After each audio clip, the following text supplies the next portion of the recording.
Transformations of graphs. There are three main types. Translations, which move the graph up and down the y-axis, or left and right along the x-axis. There are reflections in the x-axis and the y-axis, and there are stretches. Remember, a compression is also a stretch with a scale factor less than 1. Hi everybody. So in this lesson we're going to look at transformations of graphs. So these 6 transformations here, basically you have to know them. You have to know how they work and what they are. So a translation is, well, again, hopefully you do know what these are. A translation is, well, a vertical translation moves the graph, not that way, either up or down, and a horizontal translation moves it either right or left. A vertical stretch stretches it vertically. So think about an elastic band. We just stretch it out this way again, vertically, or horizontally this way. And the negatives reflected in the x-axis and the y-axis. Now look, be very careful. Negative f of x reflects in the x-axis, and f of negative x reflects in the y-axis. Also be careful. The vertical ones act as you would expect. So when you add a, it just moves it up a. When you subtract a, it moves it down a. But the horizontal, if you add a inside the bracket, it'll actually move it left a. And if you subtract a, it'll move it right a. And similarly here, when you stretch it vertically by a, it'll stretch with scale factor a, fine. And if you stretch it horizontally, it will stretch it with scale factor 1 over a. So it'll, if a was 2, say, it'll actually squish it, which is definitely not a technical word, but we say, well, the correct word is actually, you could say compress, but really the most technical word is a stretch of scale factor 1/2. Okay, now a lot of that won't make much sense without actually seeing what's going on. So I would strongly advise you to go into Desmos and start playing around with all these different transformations. What I have done is I have created this graph, f of x. I just like the look of it because it's got asymptotes and a lot of different features, maximum, minima, things like that. So this is f of x. It doesn't really, you haven't studied, this is a rational function of a particular type. You don't have to study this. Don't worry too much about it. But note, what I'm about to do here will work with any graph. So if I do f of x, and let's just say plus 2, that translates it vertically by 2. It moves the graph up 2. If I do minus 2, it'll move it down 2. If I do, I'll stick with 2 because it's an easy number. If I do 2f of x, it vertically stretches it by 2. So this goes from 5 to 10. This goes from 1 to 2. This horizontal asymptote, which is actually a 2, goes up to 4. If I though do f of 2x, see what I mean by that? It squishes it. This minimum, which is at -2, now goes to -1. The y-intercept stays the same because it was actually at 0. So what it does is it halves all the x coordinates. If you actually wanted to stretch it, you'd have to do f of a half x, or f of x over 2, and that kind of stretches it out by 2. So this minimum is now at -4 instead of -2. And then finally the reflections, if I do negative f of x, that reflects it in the x-axis, and if I do f of negative x, that reflects it in the y-axis. Okay, what I'm going to do now is I'm actually going to, because it's fine asking Desmos to do it, because they're pretty good at drawing graphs, let's admit. But when we actually have to sketch it ourselves, how do we do it? So I'm going to do one of these, this graph, for all the 6 different types, and explain my thinking as I go along. What it wants you to do now, it gives you A and B. So A is just this kind of point where the straight line meets. It's probably like a straight line parabola kind of thing. B is the maximum, and these are the intercepts. So it says mark the new points A and B and the axes intercepts if possible. So it won't always be possible to know what the intercepts are. Okay, let's do this. So I need to, f of x plus 2, I need to translate this graph up 2. So every point needs to go up 2.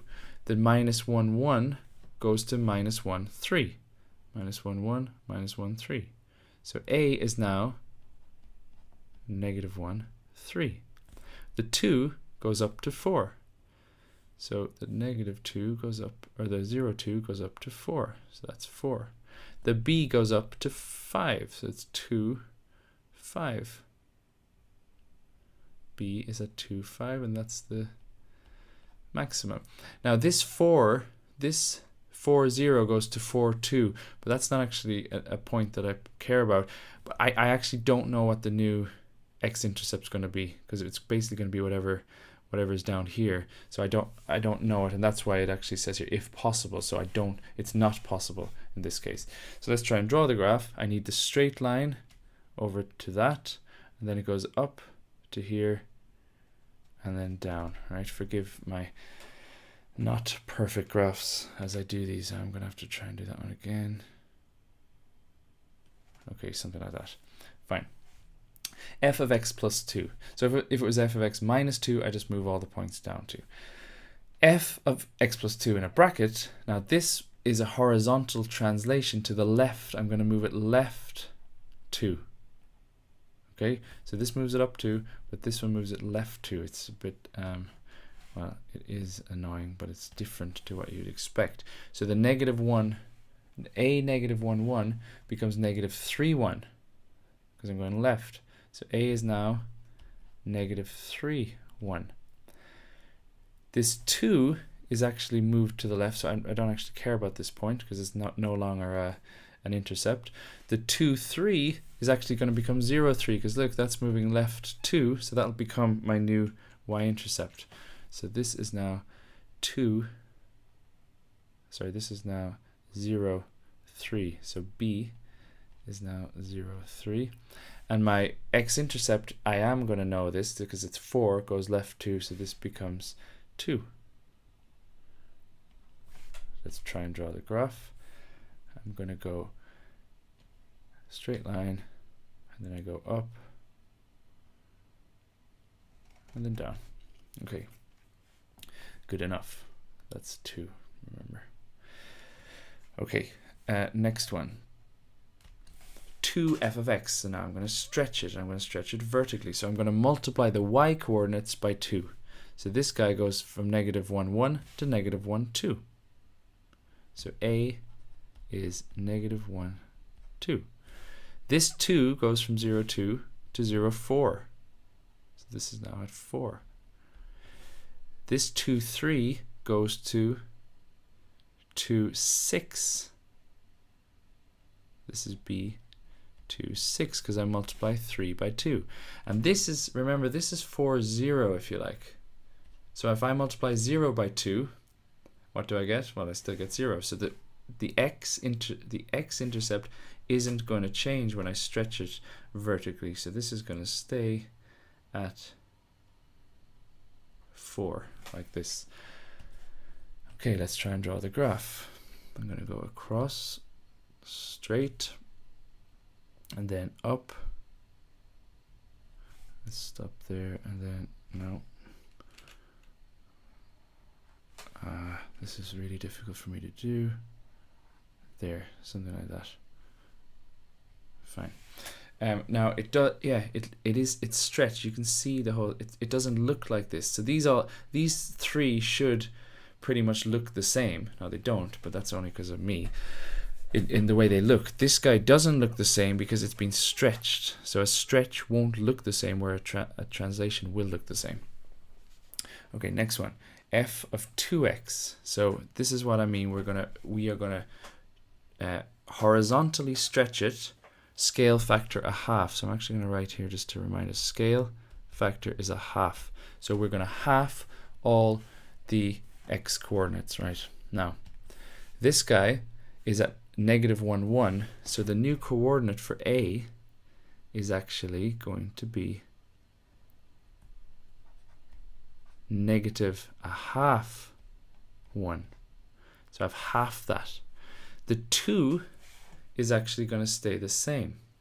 So the 2 stays the same because what's half of this is 0, 2 if you like, and what's half of 0? Well, it's 0. So that doesn't when I'm stretching it horizontally, the y-intercept won't change.